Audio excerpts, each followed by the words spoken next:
Okay, well, thank you all for being here. As Colleen said, my name is Jeff Sollis, and I'm the Chief Executive Officer here at EIRMC. Sitting next to me is Tami, and she is our Chief Nursing Officer. So I wanted to start off by just talking about our current state of affairs here at EIRMC, and really talking about the larger global picture. Everybody has a role in this pandemic that we're facing. The governor of the state of Idaho yesterday gave us all an isolation order. And I applaud this action on his part as somebody who works in healthcare and works with people every day that are on the front lines of taking care of patients. This is an appropriate action. We all have an individual responsibility to do what's right. We have that responsibility to our families, to ourselves, to our community. And we implore you to please take that responsibility seriously. Here at EIRMC, we weeks ago stood up our Incident Command Center. And really, the Incident Command Center is a large group that has objectives. And the objectives that they have in mind is we're doing all of our planning, all centered around patient and staff safety, our staffing needs, and our supplies. So, in speaking about patient and staff safety, we've done some things that are out of the ordinary here. For example, we put into place visitor restrictions. We are limiting the number of people that are coming into the hospital, and this is an attempt to protect not just patients, but our staff and our physicians. As you all know, as we're facing this pandemic, we need to make sure that we preserve these frontline healthcare workers so that if we do face a crisis here in Idaho Falls and throughout our region, that we have the appropriate people in place taking care of them. We put into place appropriate clinical protocols. We are isolating our respiratory patients. We have appropriate droplet precautions in place. And what this means is that we're using personal protective equipment. So PPE are gloves, gowns, masks to protect our staff from any transmission of COVID-19 or any other respiratory illness such as flu or RSV. We're focusing on our staffing needs. Currently, all of our staffing needs are met. We're focusing on our supplies. All of our supply needs are met. But we understand that supplies are not an infinite resource, so we are being very judicious about the use of PPE, making sure that we're using it appropriately.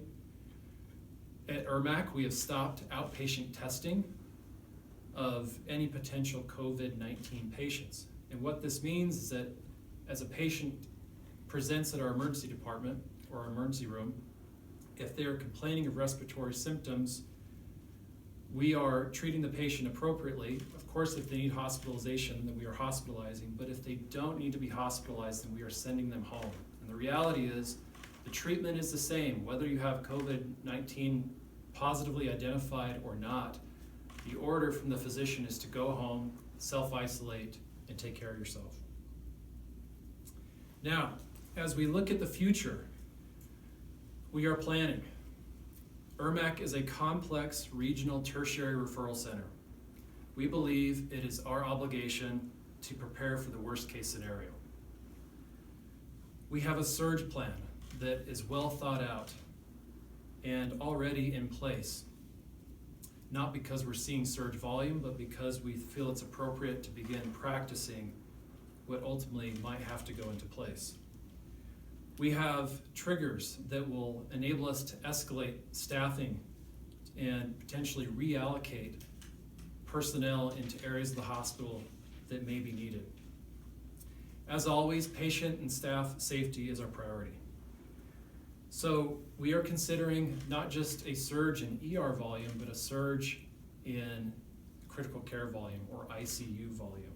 So we have identified locations, we've identified beds, and we've identified staffing plans to be prepared for such a surge. We are also prepared to tighten visitor restrictions if needed.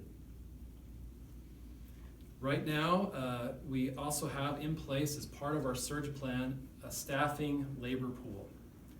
And what that really consists of is, I guess, a repeat of what I've already stated, and that is making sure that those staff that potentially are not as needed in other areas of the hospital can be available and reallocated to help with an influx of respiratory or COVID-19 patients.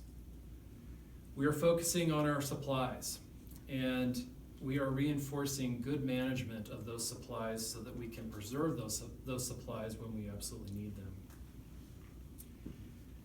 I think it's important to say that we're in a unique position here in Idaho. We're lucky because we've been able to observe what's happened across the globe. We've been able to observe what's happened across the country, and we're learning from what others are going through. We're not taking that for granted. We're using all of this precious time to take those lessons learned and implement good practices here at EIRMC. As I said before, we believe it's our moral obligation, our moral imperative to be ready for this event, and we're doing everything possible to be ready. I want to close by saying that we're all in this together. This is a fight not just for our staff and our team here at EIRMC, but for every one of us here in this community that we love. Please follow the governor's advice, his isolation order.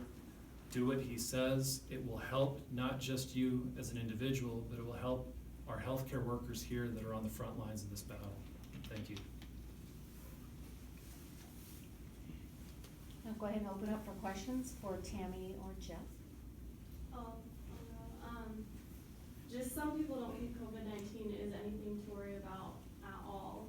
From your point of view and from meetings you've had, things you've heard, things you've seen, what would you say to those people? I would say that we still are learning more and more about this disease every day. We have data to support that this disease is in fact something to be worried about. And so we are doing everything possible to be prepared for the worst case scenario. So when you talked about kind of preparing for a surge, like how much of an increase are you actually trying to be prepared for? So we have prepared to essentially triple our capacity. What is your current capacity of beds and respirators? So we have 330 beds at EIRMC. 74 of those beds are dedicated to behavioral health patients only at our behavioral health center. In terms of ability, ask the question again. Well, just number of respirators you would have also. It's a little bit of a tricky question. So, first of all, we have a certain amount of vents here, but we also have other things that we can turn into vents, like an anesthesia machine. And there are things that we can pull from in the community. And then there's also ways to extend even one machine further. And so until we really know what the need will be, giving you a number is not extremely helpful, just because we're gonna need to see what that influx of patients requires. What would be a rough number? 10? 100? Today, right at this very moment, if I just needed to put every ICU patient that was in here, we could, without blinking an eye, put 60 people on a ventilator. Oh. And that would be without doing anything. People are so angry that they can't just come in and get tested. If you hit on that a little bit, in simple terms, why is it not possible? There's a national shortage of testing supplies and reagents to run the test. So we're having to prioritize those patients that are tested. We're prioritizing based on the criticality of the patient. So patients that are being hospitalized are being tested. But otherwise, if they don't need to be hospitalized, there's no use coming down here. They can't get a test. Correct. So to preserve those finite resources, there is no testing available. Now, we always will qualify that statement in saying if you are in respiratory distress and you need health care, in other words, you're at a state where you probably do need to be hospitalized, you will receive a test if you meet CDC criteria. You said visiting restrictions could be tightened more if needed. Can you explain, maybe an example of which So we could go to no visitors with exceptions. I'm sure that you guys have seen posts from other facilities where they're talking about one person with a laboring mother or with a laboring patient, one person with a NICU patient, one person with a pediatric patient or end of life. That would probably be our next step with other like really restricted things put in place for just kind of one-off scenarios. But there is a level 3 that some hospitals in those really hard-hit areas like Seattle and New York have put in, and that is just no visitors at all. And that really is just to protect everybody that's in the building. Has your ER been overwhelmed with people coming, wanting to get the test, and then, not being able to do that? No, in fact, I think that's something to highlight as a positive in our community. I think as a general rule, we've had providers that have really done the right thing, patients that are doing the right thing, calling their primary care physicians, having a conversation, being seen if they need to be seen in their offices. But we're actually not seeing any kind of surge in ER volume today, and I do emphasize today. A lot of people who've been diagnosed with this, especially in Blaine County, healthcare workers, like, have you had to amp up what you're doing to protect people who work here as those numbers keep coming in? So we've actually already put in place, and this was probably the second full week that we've been doing this, a plan in our emergency department in order to protect our staff and also to sequester patients who are coming in with respiratory illness. So if you've been in our ER before, you walk into the front door, there's a large waiting room, you'd walk up to the triage desk and you'd have your initial information taken there, and then you'd be taken to the back. Right now, we are making an earlier decision point based on the patient's symptoms. If they're respiratory symptoms, they're going one way, and if they're not and they need other emergency care, they're going another. When they go down the respiratory pathway, we're immediately triaging and assessing, is this due to a respiratory illness like flu, RSV, potentially meeting some of those COVID symptoms, or is this respiratory related to something like congestive heart failure? Those patients are also then bifurcated and go in different areas. And then we do the testing that needs to be done in order to see, does that patient meet criteria to go into the acute setting? Are they going to be admitted? Or is this a patient who is going to be tested, given some instructions, and then be sent home? Have you, Go ahead. have y'all been able to do any sort of modeling? Is that out of your wheelhouse to see what could possibly happen in this region? Yes, but it changes day by day. Yeah. Fortunately, we're part of a large healthcare organization, HCA Healthcare, Mhm. and we're learning in real time from other states, other regions of the country. So our organization spans across 21 states, and we're basing a lot of our planning on what we're seeing in those other states. Now, what makes Idaho somewhat unique relative to, say, a New York City is obviously the social distancing that's kind of natural, if you will. We live in bigger open spaces, we don't have public transit, there's not as many apartment buildings, and so obviously there is a hope that our circumstance will be different than a New York City, but we're planning, as I said, for a worst case scenario, just to be prepared. Going on with social distancing, after the governor made his announcement yesterday, we got a lot of angry phone calls and emails. People really think it's unnecessary. Why is that not true? I think, again, looking at the data, looking at the science that we keep learning from each day, everybody wants to get back to normal life as quickly as possible. I think that's where the frustration comes from. And what we're learning is that the actions taken on the front end, like the order that the governor gave us yesterday, will actually get us back to normal life quicker than if we don't take this seriously. So again, I would implore people, in spite of how they might feel in the moment, to listen to the order, to see this as a personal responsibility and a societal responsibility to do your part in complying with what the governor is asking us to do so that we can get back to normal life as quickly as possible. Have you seen any increase in mental health patients? People that are worried, anxious, or just tired of being stuck at home? No. And you mentioned you could, I believe you said you could triple in capacity, like you could, was that right? Does that include tripling your staff, or does that mean you're pulling people from other departments to come and help treat these patients? That would mean a reallocation. Reallocation, so it's not like you're bringing in outside Correct. staff.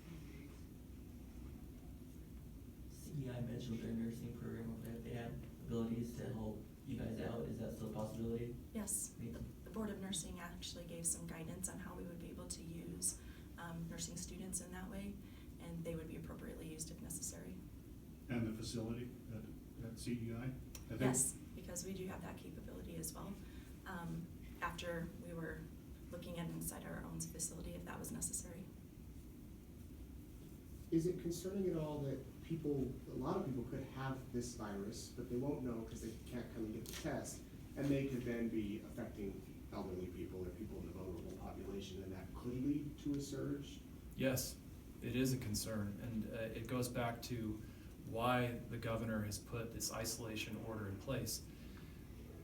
Even if we had everybody tested, it would be a concern, and I think the isolation order would still be just as relevant, but I think it becomes even more relevant when we don't have as much information about who is positive, who is not, and so all the more reason to take this seriously. You talked about maybe patients could go to CEI. Is there a number on how many people could be housed over there? I can get you that information later because it's in different emergency management plans, Brittany. We could house a lot of people here before we got to that point. How much is what's going on here going to change when there's the first diagnosed case in Bonneville County? I think a lot. I mean, my personal opinion, and just going off of what Jeff is saying, the more, I mean, you keep hearing that cliche term now, flatten the curve, but the more we can actually do that by not having this, what they call community spread, that will directly impact what we see in our own community. I mean, we're fortunate that with what we do know right now, we don't have a positive case in our county currently, but they're all around us. And so the more we adhere to that order and the more that we maintain isolating and in place, I think that that will have a direct impact. And we don't know what might come tomorrow, what might change. So doing our part today is imperative. In terms of what we do here at the hospital and the way that we treat patients, I don't believe it will change much because the protocols that we put in place here are meant to protect our patients and our staff today, not tomorrow, but today. And so I don't think that you'll see much change on that front. Were you kind of relieved when they closed Yellowstone and Teton, so there'd be less people coming through the area? Yes, as saddening as that is, I mean, we all love our national parks, we love to be outside, but the reality is we know that about 4 million people come to the park, to Yellowstone alone, every single year, and they come from all over the globe. And so, you know, again, in the spirit of social distancing, isolation, and trying to stop the spread, that's good news. There's a question for both of you. If there were just one thing, because I'm sure you get tons of questions every single day, if there were just one thing you would want the common person to understand about what's going on right now, what would it be? Stay home, good hand hygiene, the things that the governor is asking us to do, focus on that. I would have to say the same thing. I think not panic. If you're doing the right thing, you know, there's no need, but we are here to help when there is the need. And as healthcare professionals, do you have hope for what's coming in the coming weeks? Yes, I do have hope. I have a great love for this community. I think that Idahoans are incredible, and I think that we are responsible and that we do the right thing more often than not. I think that we do have, as I said earlier, a unique advantage of learning from other people and paying attention to what's happening across the country and across the globe.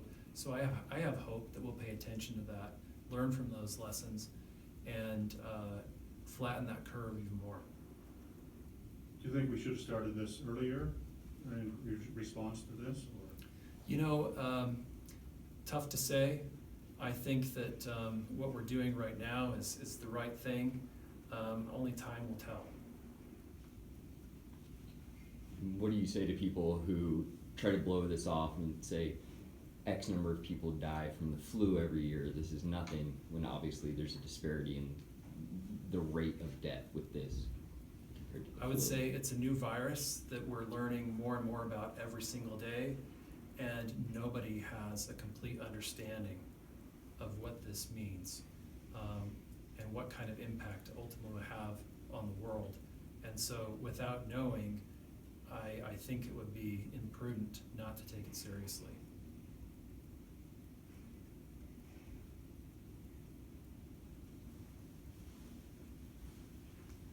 Any other questions?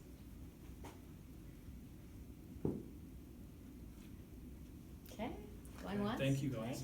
appreciate it. Okay. Thank you. Thanks for coming.